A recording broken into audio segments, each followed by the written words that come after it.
Then the next probably largest challenge I ran into was a lack of money. I started off, I had just quit my job. I had 10 grand. So I didn't know what I was doing, and I didn't have a ton of capital to just sort of throw at problems and solve problems with cash. So I got in and had no money, no experience, and no real credibility. So those are some of the big obstacles that I had to overcome. Welcome to Teach Me Real Estate Investing, a show where I share my personal journey and the challenges I face as an investor. I invite industry experts to share their wisdom and advice to help me overcome these adversities with the hope that it'll help you on your own personal journey. I'm your host, Saugat Ghimire, and I hope you enjoy the episode.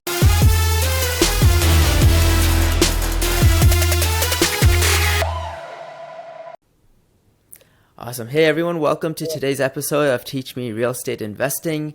Today we're lucky to have Bill Ham with us, and we're going to dive into multifamily investing, specifically creative financing with multifamily. With that, Bill, welcome to the show, and thank you so much for being here. Yeah, appreciate you. Thanks for having me on. Yeah, so before we get started, could you tell us a little bit about your real estate investing journey, and kind of where that started and what made you decide to become an investor? Yeah, long story. I'll keep it as short as possible. I've been in real estate for 18 years now. Well, almost 19 years now. Boy, I'm getting old. So I started in 2005. I was a pilot by trade, flying airplanes, and I had come out of school, started doing aviation. I loved flying airplanes. What I didn't realize was that the job of flying airplanes actually sucks. Everybody thinks pilot. They go, "Oh wow, how exciting! You get to fly around this." Yeah, but flying the airplane is only about 10% of the time. The rest of the time is sitting around somewhere being told when and where to fly it and when not to fly. And I realized I was a terrible employee. So that was my first sort of aha moment. Is I'm not a very good employee. And I saw friends of mine flipping houses and doing small real estate. And this was back in 03, 04.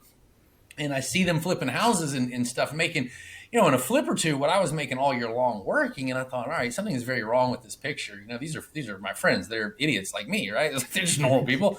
Like, wait a minute, why am I going to work and they're making all this money? So I started to read. And I just started off with the same stuff everybody else does, Rich Dad, Poor Dad, all that kind of stuff, and just started reading and educating myself and realized there was a whole nother world of something else I could do to make money. And I wasn't an investor in the beginning. I mean, let's be clear, I was an entrepreneur. And so I got in, I started looking at that. I did my very first deal, which was a duplex. Cash flowed about $300 a month, and I had saved up about $10,000. And I walked away from the aviation career with a duplex, $300 a month, and 10 grand in savings, and went into real estate full time. Flipped houses, flipped small properties, renovated, all that fun stuff. And then my few years later, it took me about 3 or 4 years before I started getting into multifamily. And my first one was like a 9 unit. And then I did a 20 unit and a 27 and then 44 and then on into larger ones. But yeah, that's basically it. I just sort of educated myself and then took action. Yeah, I think it's super interesting because my last guest that I had was also a pilot, and so Oh, really? it's super uncoincidental. But Yeah, that's good to know, yeah. yeah, but yeah, that's awesome. And then, which markets do you primarily invest in? Where are you located?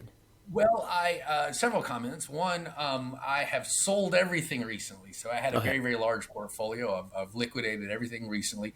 That portfolio, to answer you more directly, was built in Georgia. So I am from Atlanta. My offices are in Atlanta. Recently, I've moved down to Clearwater, Florida. So I actually live in Florida at the moment, but my business has all been in Georgia, and I would say my general market is the southeastern area: Florida, Georgia, Carolinas, Alabama, all in the southeast. I look through all those states for assets. Right. Awesome. So you, at $300 a month, you pulled the plug and you're like, I'm going to quit my job and I'm going to do full-time real estate investing. And I don't recommend that. Let's be clear for the listeners out here. Number one, I was 28 years old at the time. I had no debt, no children, no wife, none of that stuff going on. And I kind of thought, what's the worst that could happen? Right. I crashed this whole thing and have to go get another job. So if you're not 28, single, with no debt, no wife, no kid, then stop and think about if that's the right move for you. So I don't want people kind of just thinking, what a great idea. I'll just fling caution to the wind. So it was the right decision for me. It Right. may or may not be the right decision for you. Yeah. So when you pulled the plug and you got started getting into this, could you describe some of the challenges that you faced initially, and how did you overcome those? Oh yeah, hold on. How many fingers do I have? Yeah, challenges initially. Oh yeah, lack of information is probably everybody's first challenge. Right. Not really knowing what's the next step. I want to get in. I want to do this. Where do I get started? What do I do? What's the first thing that I do? So not really knowing how to get started, I think was probably one of the biggest ones. That can be overcome with reading and books and mentors and things of the nature. Then the next probably largest challenge I ran into was a lack of money.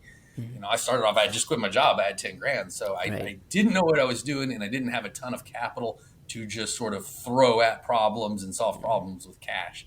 So I got in and had no money, no experience, and no real credibility. So those are some of the big obstacles that I had to overcome. The way I overcame the information aspect was to learn and to just take action and trial and error. Excuse me. The way I overcame the lack of cash in the beginning was through creative financing. Was using creativity to create value, and that's the core Yeah. concept. Is that you've got to be valuable to the world.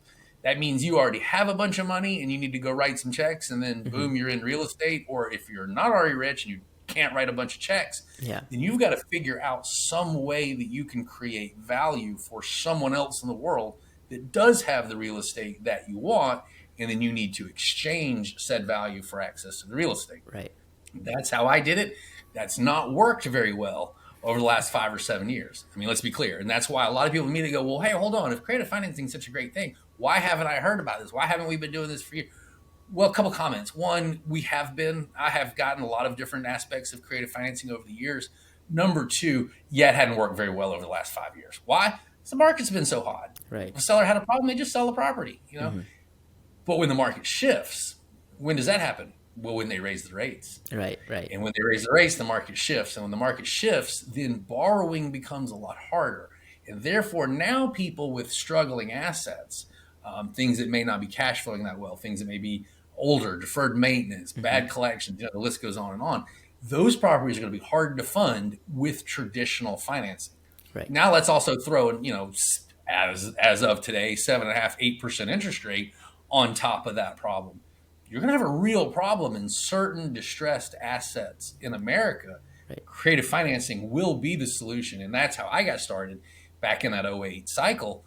When the properties were distressed and lending was tough, which is about where we're about to be here real Hmm. soon. Right. So that's why creative financing is going to be a great topic, but has not been a big subject lately. But that's how I got started. So you got to create value somehow. However you do it, you got to create value. Right. Yeah. So I was going to ask you, what do you think was the one factor that led to your success? What would you contribute that one factor to? Closing the only piece of real estate that ever matters. 6 inches between your ears. That is the only piece of real estate you ever got to worry about closing. If you can close that, the rest of it will take care of itself. If you can't close that, none of it's going to work out. Period. So and now that comment we could sit here and discuss for the next few days, right? It's like, well, what is mindset? Hmm. What is this 6 inches between your ears? Well, Right. that's a lot of answers there, but tolerance for failure. I think a more direct answer to your question would be being willing to fail and to keep going and to know that you're going to fail. I That's probably one of the things I see as people come on. I've been teaching. I do teach real estate, and I've been teaching for a long time. And a Right. lot of times, students will come on and go, "Oh, I can't make any mistakes. I got to hire you so that you can teach me all the things, and I cannot make any mistakes. You've already failed, and I Right. can't help you, and I can't help somebody that's not willing to fail because that means you don't have what it takes." So, I think tolerance for Hmm. education and failure would probably be the number one thing if I had to pick one. Yeah. Awesome. Yeah, let's dive into today's topic. I'm really excited to talk about multifamily. It's something I think about all the time.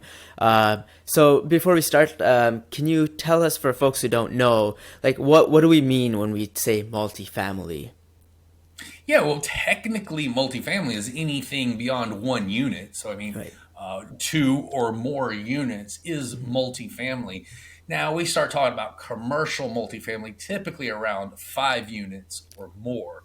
But so it's a broad based concept of multifamily apartments. That's what we're saying, apartments. Yeah. And it can be a few apartments up to a few hundred apartments, depends Yeah. on the size. But yeah, that Yeah. is what multifamily is. Two to infinite number of units. Yeah, and in your experience, do you find that there are certain advantages or disadvantages to investing in multifamily properties? What made you decide to get into this asset class, right? You started off, you were flipping houses, and then now you're in multifamily. So, tell us a little bit Okay, about yeah, that. great question. Actually, yeah, economy of scale is probably the most simple answer that I can give you. You know, economy of scale means that you have a repeatable system. So let's say if I have a house, let's say I have five houses, Right. and they're all sort of in a neighborhood.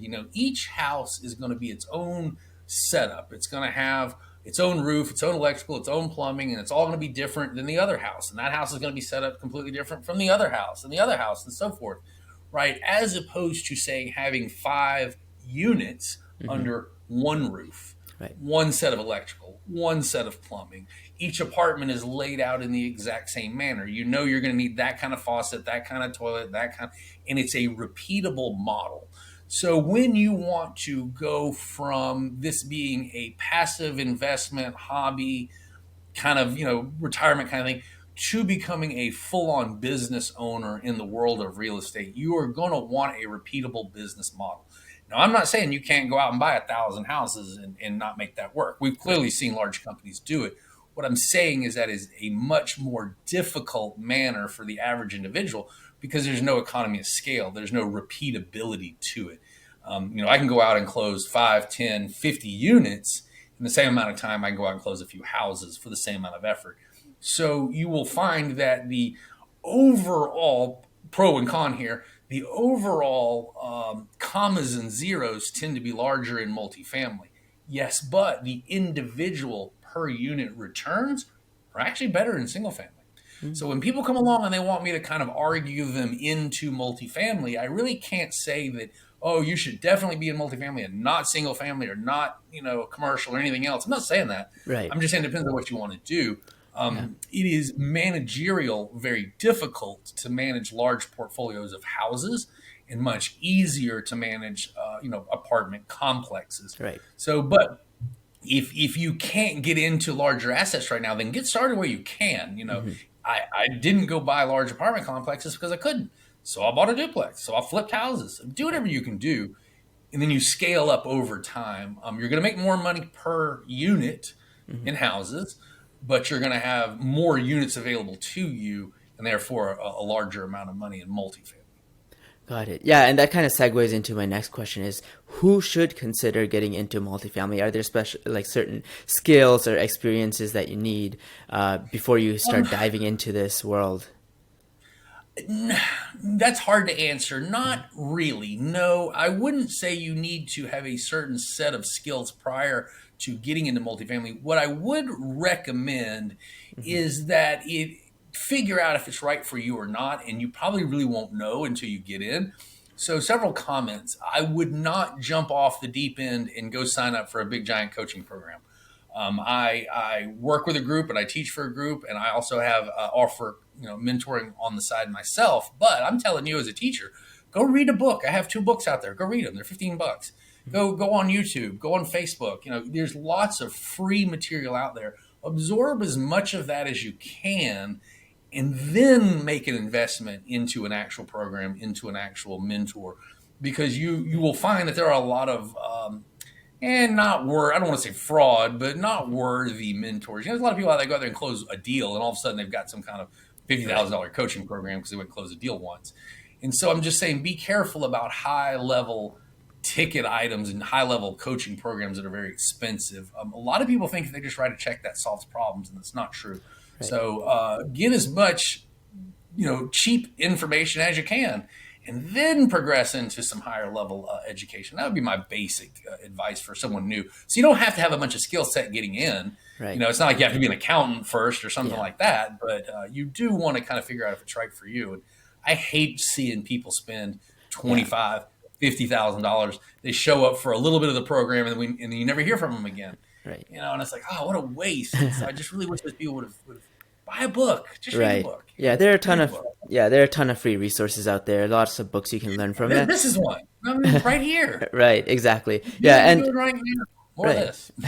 Yeah, and I closed on my like I own two properties right now. I closed on both of them before I even, thought about paying someone to help me or coach me and stuff like that. So it's There's a totally lot to be doable. said for a coach and for working Yeah. with somebody, but you do really need to be careful and spend some time doing some research. Yeah. And as far as education, at the end of the day, two things I can absolutely promise you: you're going to get an education, you're going to pay for it.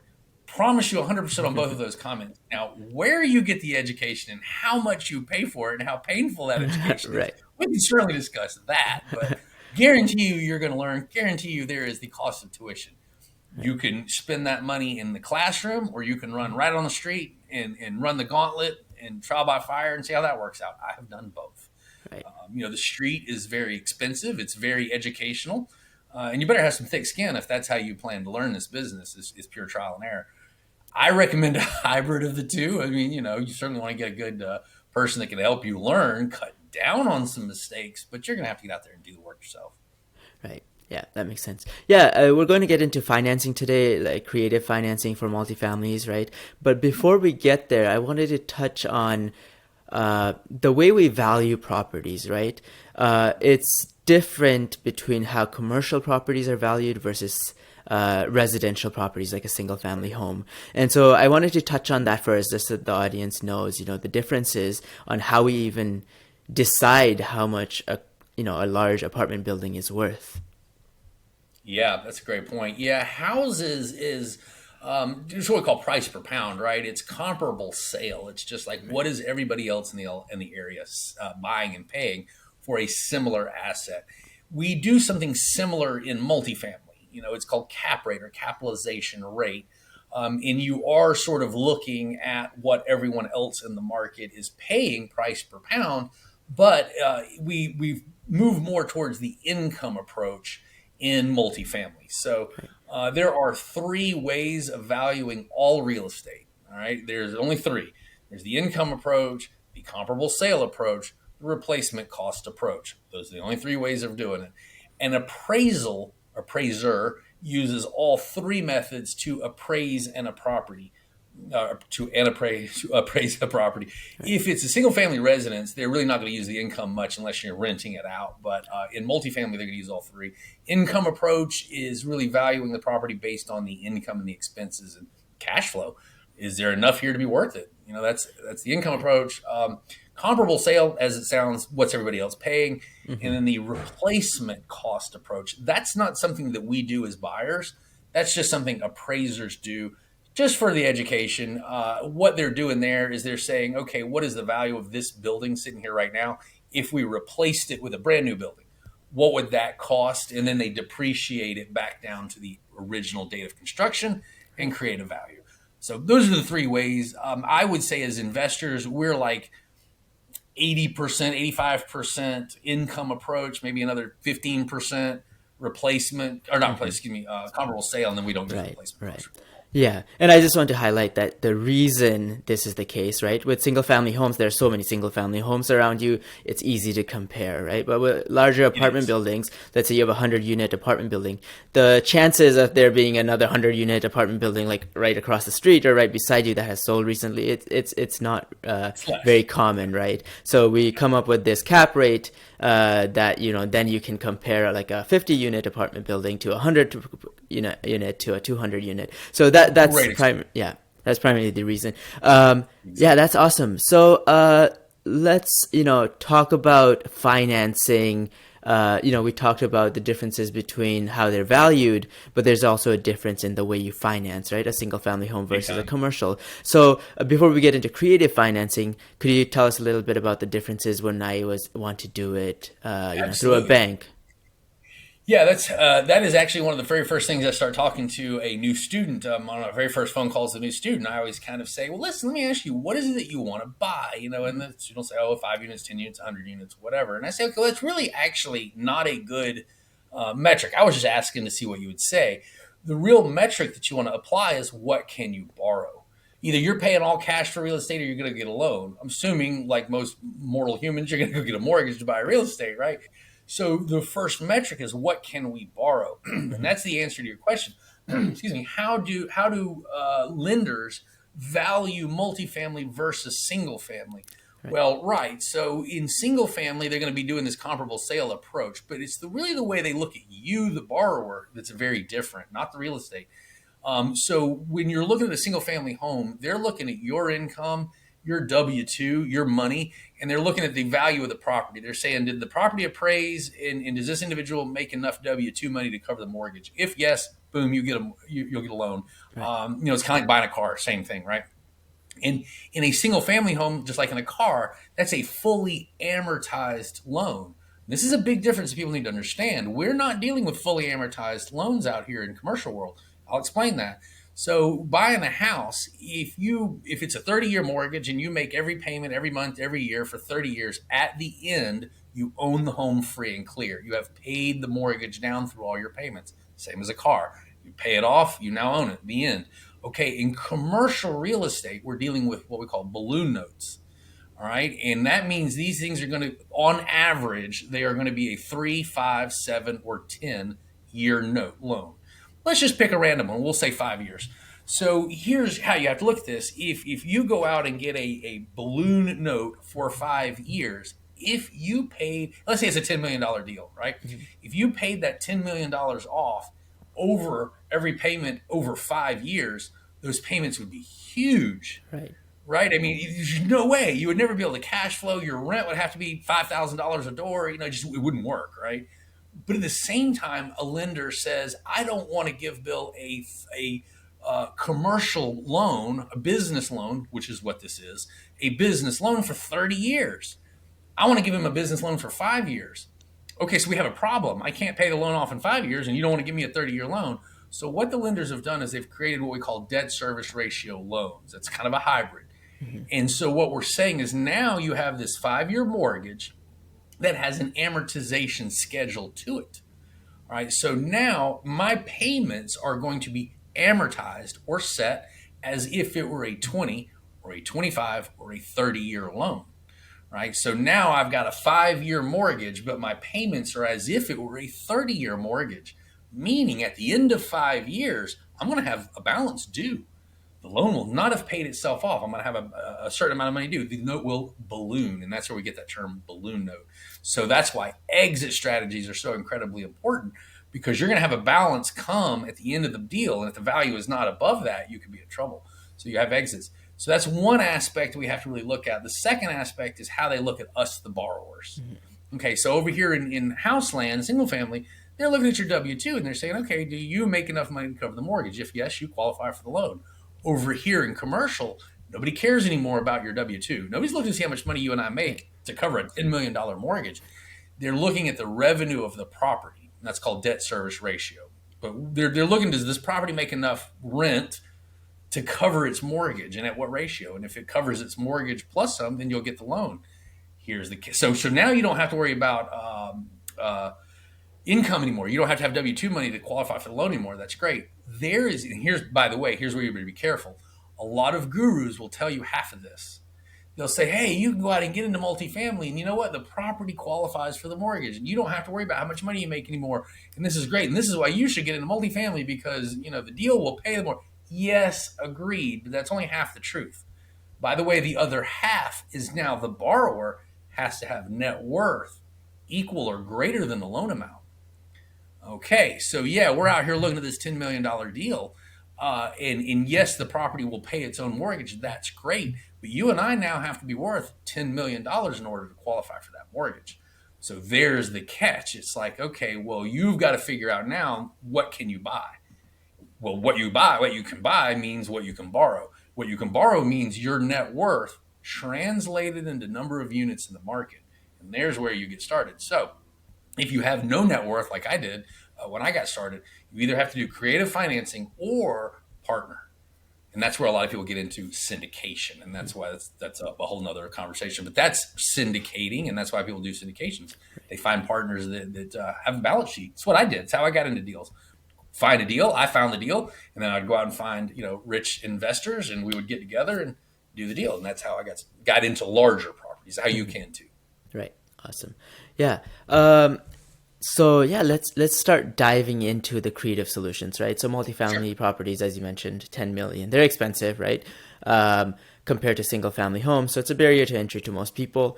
But it sounds like, you've figured out a lot of creative solutions to overcome these hurdles.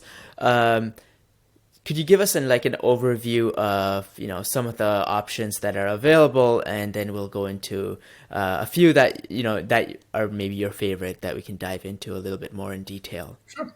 Yeah, the two major avenues of creative financing are going to be seller financing and master lease options. Those are your two biggest ones. Seller financing is exactly what it sounds like. The seller is going to finance the property to you. So the seller is going to act as the bank. Now, the catch here is that the seller has to have 100% equity to be able to give you proper seller financing. All right. So that means the title has transferred to you, and the seller now only has a lien against the property, just like a bank. And you're going to make payments to the seller for this property. And once you've made enough payments, if it's fully amortized, or maybe you have a balloon note with the seller and you have to refinance and pay them off, whatever. But you're making payments to the seller. You're going to record the deed. That's a transfer of title. They now have a lien. You don't pay, they foreclose. Straightforward. That's seller financing. Now they have to have 100% equity to give that to you. There are people out there right now, a very large name in this business, who is teaching people that you record some kind of deed, and I'm not sure how it works, and you get some other kind of deed. Look, it's garbage. If a seller has a mortgage, you are not the owner. Period. I don't care what kind of deed for whatever you can get some attorney to record and whatever. It's nonsense. Because if you think you own that property, stop paying the mortgage. You'll find out right quick who actually owns the mortgage. And so you can do what they call a wrap, or subject to financing, if a seller has a mortgage. And I don't care for that personally, but that's where you're going to say, okay, seller, we'll leave the mortgage in place and I'll just start making a payment for you. Okay, fine. But now this big name out here is teaching that you're going to kind of record some kind of deed. And what this individual seems to be making everyone think is that they're in a secure position because they've done this subject to wrap type financing. You are absolutely not. Because if somebody stops paying that bank, you're going to find out again right quick who owns that property. So be careful. That's a bit of nonsense what's being taught on that subject. You can do what is called a master lease option, or a lease option, where you are going to rent the property from the seller. And that's what you have to do if a seller has a mortgage. So no mortgage, the seller can give you straight seller financing. That's best. If the seller does have a mortgage, you can do this kind of wrap financing, or you can do a master lease option, which is a similar thing, where you're going to rent the property with the right to buy it someday in the future. And that's a master lease option. We're just using the word master when we're talking about multiple units. So if it's one unit, a house, then it is just a lease option. Exact same concept. If you're getting value from this video, I'd really appreciate it if you could hit the like button and subscribe to my channel. It'll let YouTube know to put this video in front of more people so that they can also learn something from it. Thank you, and let's get back to the show.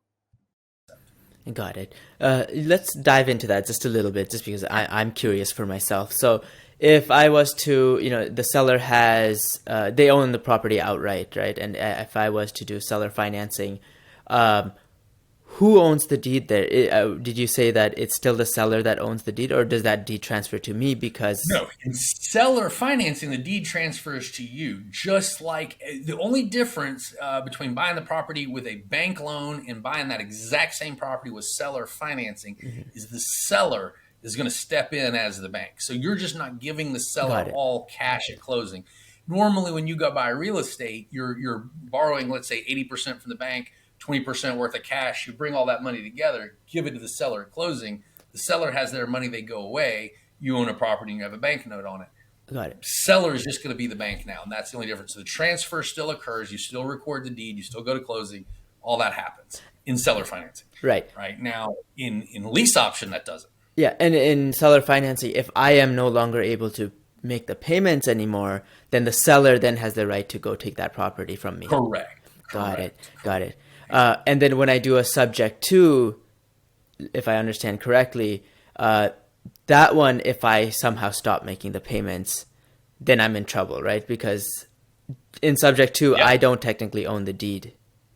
Right. So either you don't make the payment. So subject to is basically saying, hey, you give me the property and go away, and I'll take over and I will make payments to the bank on your behalf. We're not going to tell the bank we did this. Right.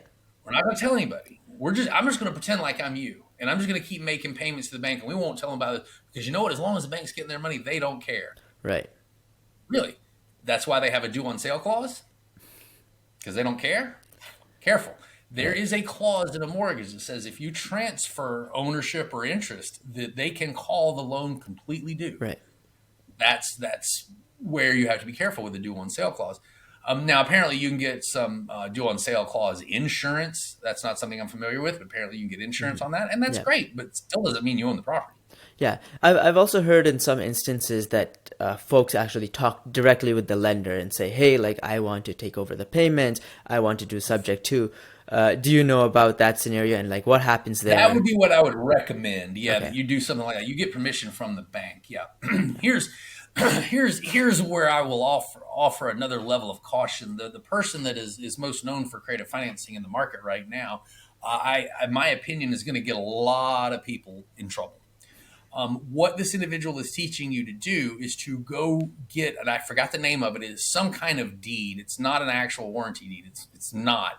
It's some kind of made up deed. And what they're doing is they're having attorneys record this against the title, and that's all well and good unless the original lender pulls the title, and then they're going to see this Right. and then you're likely to have the loan accelerated on you because of what this individual taught you to do. So be extremely careful with doing that. Yeah, you can probably pull off this recording of this deed kind of thing on houses, small community banks, stuff like that. You ever try that with commercial lenders, agency, especially Freddie and Fannie, they pull their titles on properties that they lend on at least once a year. You are going to get busted, and they are going to accelerate the heck out of that loan. So Right. I'm offering a general caution against doing what this individual is teaching on any level of commercial real estate because you are very likely to get caught with that when they pull their title on a very regular basis. And you will get loans accelerated on you. And here's a catch: it's not going to be the loan accelerated on you, it's going to be loan accelerated on your seller. And the seller is likely to be very upset about that. Right. Word of caution. Right. Yeah, that makes sense. So yeah, let's talk about what's more common, I guess, right? Like, so with the master lease option, let's touch on that a little bit. What happens? I am renting from the seller, but what guarantees that I can then purchase that? Is that my agreement with them because the deed is still owned by them, right? Right. Okay. So here's kind of the problem. And here's the problem I have with what this individual is teaching is you're absolutely right. You don't have any guarantees. Not really. So in a master lease option, there are two different documents. It's the lease and the option to purchase. The lease gives me the right to go in, rent the property, run it, control it. I'm controlling the income and the expenses here.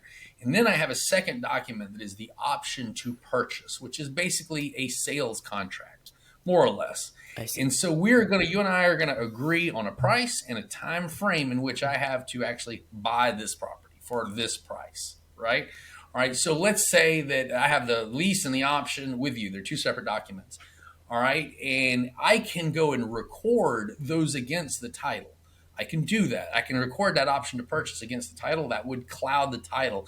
It would stop the seller from potentially having a clear title to sell to somebody. But that's the only thing you can do. And again, if you go and record that, as I'm suggesting, against the title, and the lender ever pulls their own title, they will see this and likely accelerate the loan on you. So you have to be careful about that. But that is the problem with subject to and master lease options is you're a renter, not a buyer. You have the rights as a renter. So if you get to the end of the deal and the seller just says, you know what, I don't want to sell you the property. Thanks for playing, go away.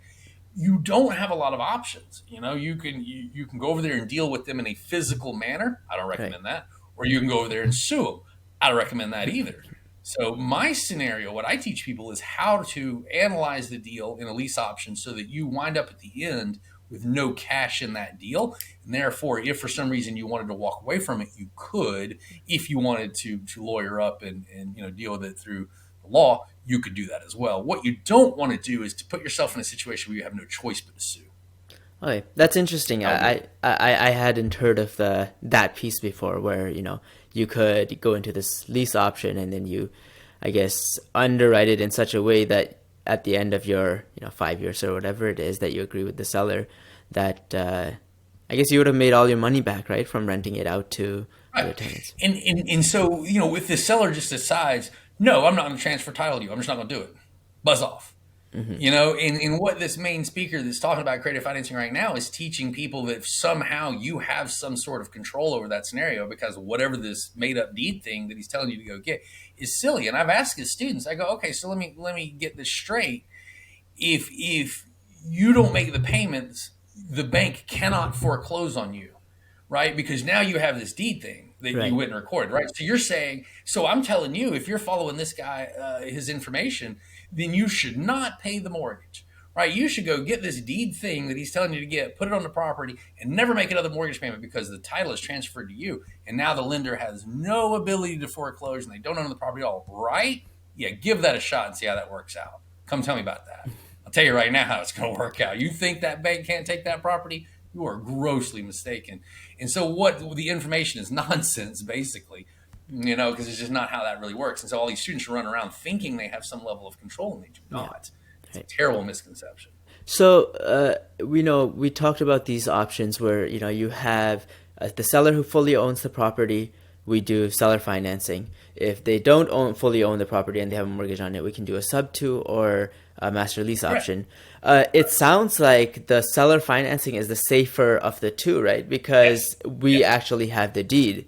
I'm slowly starting to get into now.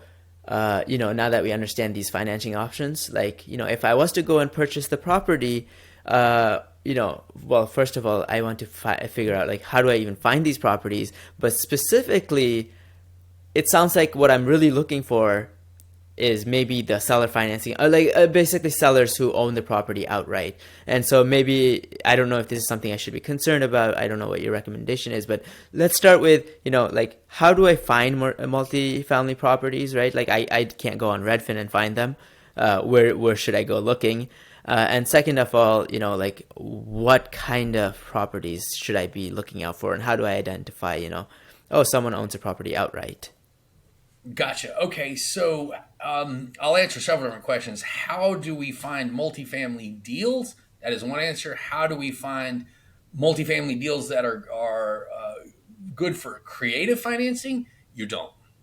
All right, so I can tell you how to find multifamily deals, but you do not go out there, whether it's single family, multifamily, or any family, you don't go out there looking for creative financing deals. And the reason I say that is because if you start calling up realtors and owners and people saying, "Hey, you got any creative finance, you got any seller financing deals laying around?" They're gonna look at you like you don't have any money. They're gonna look at you like Right. you're a deadbeat, and that's not gonna come off right. So the short answer is you just look at deals and find deals the same way you always find deals, Mm-hmm. and then analyze them.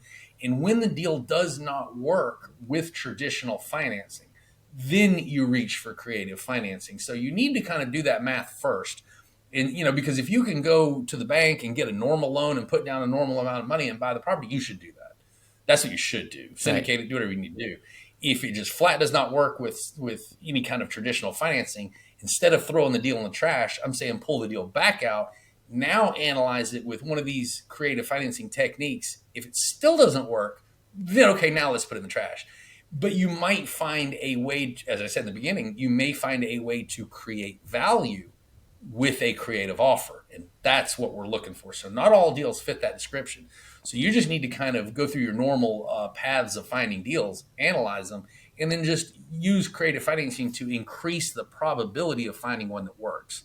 Mm-hmm. That's all it's for. It's just increasing probability. It's not like, oh, we're only going to do lease option. We're only going to do seller financing. No, no, no. That's silly. These are just a tool in the toolbox that increases your chances. That's all. All right. So how do we find multifamily deals? Well, you're either going directly to an owner or you're working with a realtor. The same way we always find real estate. It's no different.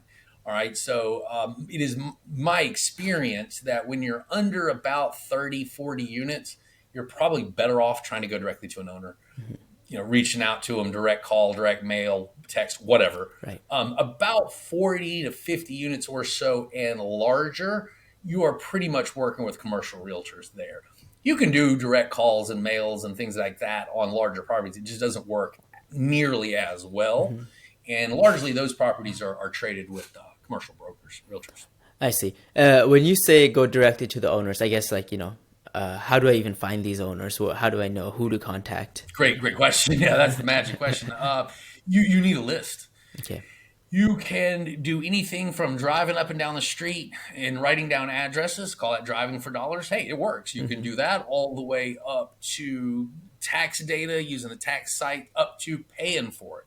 The highest level of buying that data would be such as CoStar. Hmm. You can go out and look at CoStar. It's quite expensive, but that would give you phenomenal data on the sellers of the market. There are other things, and I'm not supporting any of these platforms, but there's other ones like PropStream and I don't know. There's other ones where Got it. where these companies will give you access to that sort of list, Hmm. and then somewhere in the middle, could just go to a list building company and just have them build you out a list of owners. But I Yeah. would look into some of these systems. Third, and this might be where you want to get started at, find a wholesaler. Go to some of Hmm. these local RIA groups, go to your local meetup groups, find people that are out there on the street every day that are working in the capacity as a wholesaler for single family. Right. Teach them how to look for just a little bit more in multifamily and then have them out there on the streets riding and driving for dollars. They're worth their weight in gold if they bring you a deal. Pay them their fee Yeah. and work with some wholesalers. That would be another way. Right. So are you mostly referring to like off-market kind of deals, or because in the past, like when I think about multifamily and I'm going to go look for multifamily properties, I usually just go on LoopNet. What is LoopNet, and is that not the right place to start? No. Okay. No. Okay, so LoopNet, there's nothing wrong with LoopNet. All right, so there's LoopNet and there's actually another one called Crexi, CREXI.com. It's a commercial Okay. real estate exchange. Both of those are uh, general forums where all these realtors in the world will list deals. Fine. The problem there is there's a million of you log in every day onto LoopNet and look at those deals.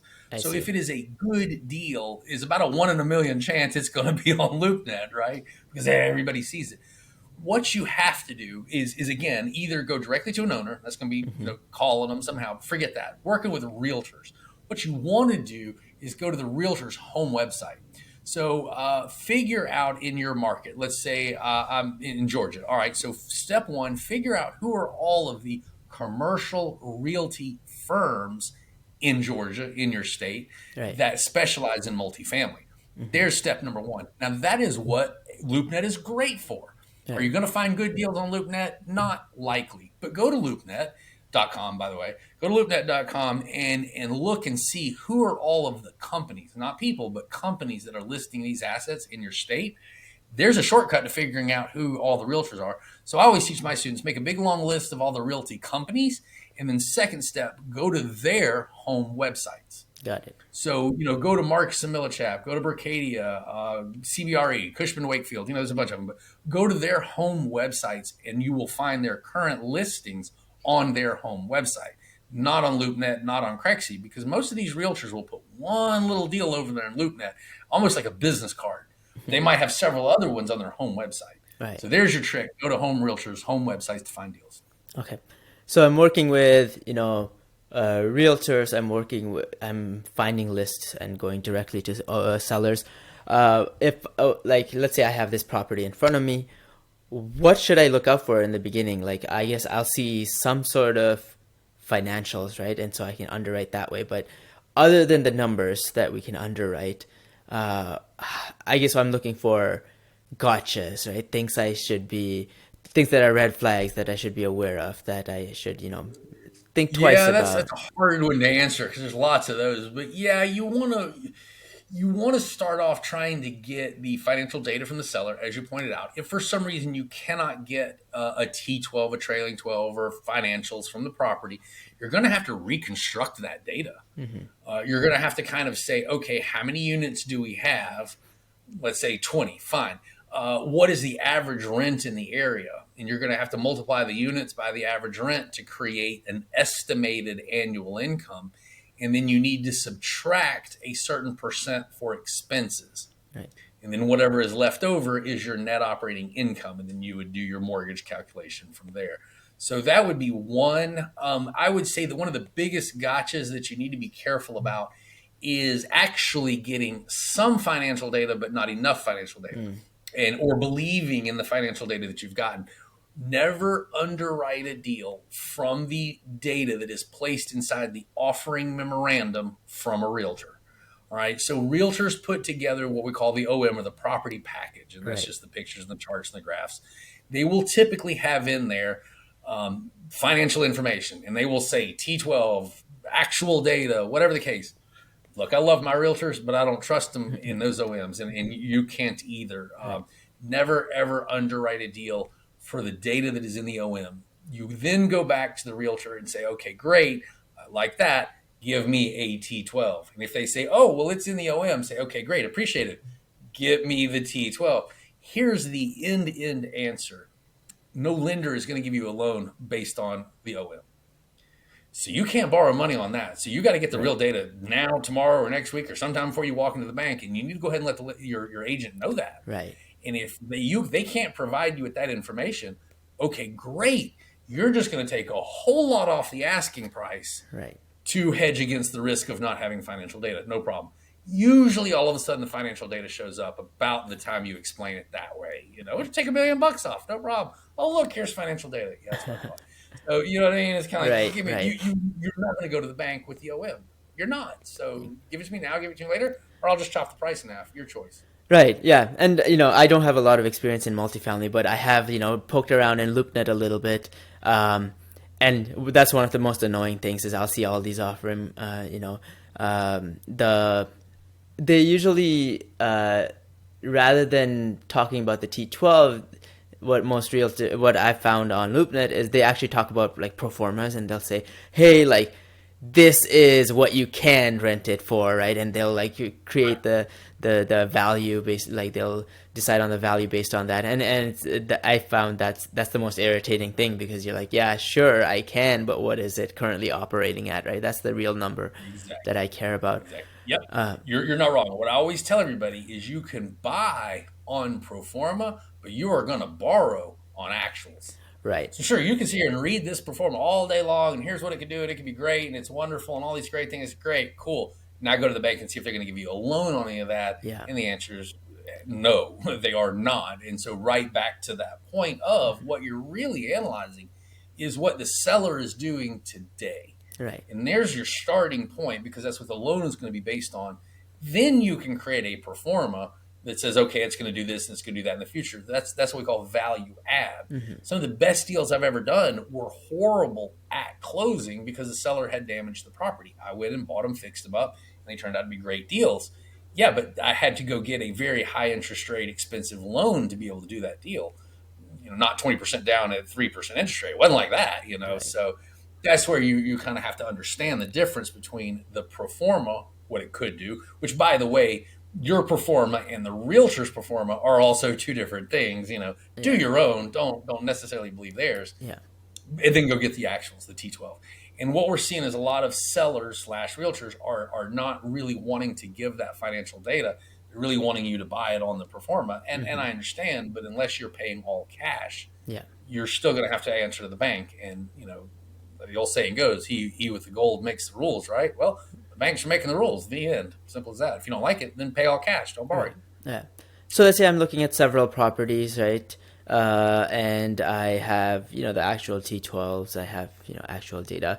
Uh, what do you use to determine if something is a good deal and it's an opportunity and we should buy it? Is it just as simple as looking at the financials and looking at like, the value add opportunities and where we could get the rents to Largely, Mhm. location has a lot to do with it. Condition and age of the building has a lot to do with it. But the general answer when someone asks me what is a good deal, I can only respond with a question. Well, what is your cost of capital? All right. So your money costs money. Mhm. Everybody's money costs money, right? We buy and sell and trade money every day at price. So you have to figure out what does your money cost. And my answer is a good deal is a deal that makes more money than it costs to own. Real simple. Now again, what does it cost for you to own it? Well, what's your cost of capital? We don't know. All right. Well, now we're going to have to discuss capital stack, Mhm. and we don't have a visual image, but everybody listening, just Google capital stack, and it'll show you a pretty good image. what is the amount of money that it takes to buy this deal? Where does it come from, and what's the price of it? Well, let's say 80% of the money is coming from the bank. Okay, well, what is the price of that money? Interest rate. Okay, so then we got to bring in the down payment, the 20% down. Great. Where's that money coming from? Well, it's either your money, and now you have to ask yourself, if I were to invest this money, what return would I want to invest it for? Right. Okay, there's your answer. Or if you're saying, nope, I'm going to go out to these investors and raise money from these investors, then you have to ask, what kind of return would they invest for? Yeah. And there is your total capital stack and the cost. So you got to look at what the money costs from the bank, which today, this afternoon, December 19th, it's about 7.5%, 8%, right? And then you've got to look at what the money would be coming from your investors, which mostly we can raise money from usually between 6 and 8%. So actually, at the moment, private money is probably cheaper than debt. But yeah, that's the answer. You've got to then say, it costs me this amount of money to own the deal. Does this deal produce more money than that? If the answer is yes, then I would say you probably have a good deal. If the answer is no, then I'd say you probably have a foreclosure on your hands. Right. On that topic, so I, as a somewhat of a new investor, I only have 2 properties. I've only been an investor for 1 year. How do I approach investors and say, hey, I have this deal and I'd like your help with the down payment, and how do I raise private money from investors? Pretty good start right there. I mean, what you just said works pretty well. Hey, I have a deal. Are you interested? Right. Okay. What do you want my money for? Down payment. Okay. So here's investors only want to know a couple of things. Who are you? What are you trying to do? What do you want with their money? How much are they going to make, and when do they get it back? Yeah. That's it. Really. So that's it right there. Hey, I'm Bill. I've got experience. I've done this, or maybe you don't. Right. Then get an education. Hey, I'm Bill. I haven't done this a lot, but you know what? I've been to these courses. I've got this information, this, that, and the other. Here is a good deal. Yeah. It is a good deal because, okay, there's your underwriting. You've underwritten the deal, and you say, we're buying it at this price. It makes this amount of money. Therefore, I'm going to give you X% return on the down payment. There's third point. What are we doing with your money? Down payment. Great. How much am I going to make? The returns you just calculated. Right. Cool. When am I going to get my money back? Exit. Okay, is it a 2-year, a 3-year, a 5-year? I don't know. That's up to you. That's the gist of what you're doing. It's not very complicated. But to approach investors, you have to have the underwriting. You have to have that down so that you can say, hey, per my calculation, you should be receiving X return. And that's the answer. Yeah. Where do I find these investors? Is it through my local RIA meetups? Is that the best place to find them? Everywhere. Yeah. It's like you're basically asking me, how do you meet people? Everywhere. I mean, you meet people all day, every day on the subway, your dentist, your doctor, whatever. It's a function of just constantly meeting people and to your point, talking about what you're doing, talking about real estate, being enthusiastic about what you're doing, being enthusiastic about your business. That is all you need to do to raise money, is meet people, be able to explain what you do, why it's a good idea, and be enthusiastic. And then it's just rinse and repeat. Yeah. So yes, you go to your RIA groups and this group and that group. Yes, all of those places, everywhere. There's not like this investor place that we all go to, the investor emporium, and pick up a bunch of investors from Investor Depot. Yeah, that's not how that works. I wish it did. I really wish it did. Right. But it's not. It's just general friends and family. Yeah. Friends and family. Makes sense. This podcast is called Teach Me Real Estate Investing. So I'm going to take a couple of minutes just to poke your, brain about, and get a little bit of advice on my personal situation, right? So, so far I have bought one triplex, and I live in Seattle. So I have a triplex in Seattle, which I live in one of the units. The other 2 units are being rented out as Airbnbs. And then I have a build to rent that's going to finish in mid-January in Florida. Right. That's in Kissimmee, Florida, a little south from Orlando. And that's supposed to cash flow, I think, a couple $100 a month, right? That's where I am. My question to you is, at what point should I start thinking about, getting into multifamily? Like, is now the time? Should I still focus on, single families or like smaller units right now and kind of grow my portfolio that way? There are so many different avenues of investing in real estate, so many different markets, all that sort of stuff. But just on the topic of, residential versus, commercial, like at what point would you recommend someone makes that transition? Right now, it's not technically a relevant question. I don't mean that to be offensive, but Mhm. it doesn't matter. Do what you can do. All right. If you can close 2 units, close 2 units. If you can close a house, close a house. If you can close 100 units, close 100 units. Go ahead. The key again is to really remember what I told you about borrowing in the commercial world. Right. So you're going to need net worth equal to or greater than the loan amount. So I would start right there, and that's probably my mathematical answer to your question is what can you buy? Mm-hmm. If you can buy and borrow a duplex, borrow and buy for a duplex, then do it. If you can do 10 units or 20 units, do that. And if you can't, then you have a function of networking as well as deal flow. So Right. if you say, well, yeah, I can go buy duplexes, great. But you know what? That doesn't get me financially where I'm trying to go in the time frame that I want to get there. Because it'll Right. take you 10 years buying duplexes. You say, no, no, no, I've got 3 years, Mm-hmm. not 10 years. Okay, cool. Then you need to be out buying 50 units and 100 units. Okay, but can you? Mm-hmm. All right, well, then you need to be looking at deals, but you also better be looking for partners. Yeah. So use the net worth, the equity, and the borrowing capability to dictate when and where you go. Okay. So just get started where you can and then go as big as you can.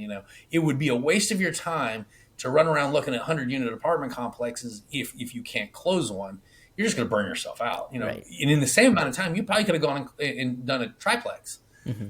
Nothing wrong with that. So Right. just do whatever you can and then network for your net worth. Yeah. That's what I would tell you. Yeah. Awesome. Yeah, I think we have to wrap up here really soon. But before we do, tell us a little bit about what are your plans now? You mentioned earlier that you just sold your real estate portfolio. So what are next steps for you? What are you hoping to do in the next year, couple of years? Well, my easy answer, my agenda is always to hit the closing table twice a year. Okay. And I don't care if it's a buy or a sell or a refinance or I just want to be at the closing table twice a year. Well, this last year we did in 2 sales. I didn't buy anything last year. We sold more than two. And so now next year, purchase some more, start over, get going. I think, long conversation, but I think that we are going to see a pretty heavy shift in the market here with the interest rates where they are. Right. I think we're going to see a lot of distress in the market over the next 1 to 3 years. And I am positioning myself along with my network, and again, back to the same as everybody else, network and networking to get my partners positioned for opportunity that I do believe is going to come here in the near future. So getting ready to buy again, simple as that. Yeah, awesome. So if people tell us, I guess before we wrap up, a little bit about your book. Who's the book for? Oh, Um, all right. Right here. I have two books, as a matter of fact. So one, we have Creative Cash. This is the one that we're talking about really today. Creative, it's kind of reversed here. Creative Cash. That is the creative financing. So you can get Creative Cash. It's on Amazon. Both are on Amazon. That book is going to be about how to use match lease options, seller financing, and things of that nature in order to get creative financing for all types of real estate, not just multifamily. So that tells you how to use lease options and match lease options and seller financing. Everything that we talked about today is in the book Creative Cash. mhm. And then I have Real Estate Raw. That is my second book. Real Estate Raw is the book on how to build a portfolio in multifamily, step by step, start to finish. So you have Real Estate Raw, tells you how to build a portfolio. Creative Cash tells you how to finance it using creative financing. Both books are on Amazon. So you can just look those up. You can also, I put out a lot of material online. Mhm. So if you just, again, this always sounds arrogant when I say it, but if you'll just Google Bill Ham Real Estate, Bill Ham 1M, you will pull up a lot of stuff that I've done, a lot of free information that I've put out there. I even have a Facebook group by the name of the book, Real Estate Raw, totally free. Go live every week on Tuesdays, nothing but content. So join us on the Facebook group, Real Estate Raw. Yeah, other than that, you can follow me on the socials, all the socials. Awesome. And so it's just Bilham Raw on real estate, sorry, on all of them. Yeah, Real Estate Raw. Yeah, you can find me there. And I'll be happy to give you my email. It's bill@gobroadwell.com. BROADWELL. You can also check out my portfolio at Broadwell Property Group. Now, that is not education. That is my partner and I's actual Yeah. real estate portfolio. So check us out at gobroadwell.com or broadwellpropertygroup.com. Awesome, sounds good. And if anyone wants to follow me on social media, I so got this on all the platforms: Instagram, TikTok, YouTube. They're all the same handle. Thank you so much for taking the time to talk with us today. I learned a lot. I hope our audience learns a lot as well. I guess that's about it. And yeah, we can wrap it up. Thank you. Appreciate you having me. Thanks a lot. Yeah. All right, that is the end of the episode. I hope you enjoyed it. And if you did, please hit the like button and subscribe to my channel. It would really help my mission of teaching more people about real estate investing. Thank you, and I'll see you in the next one.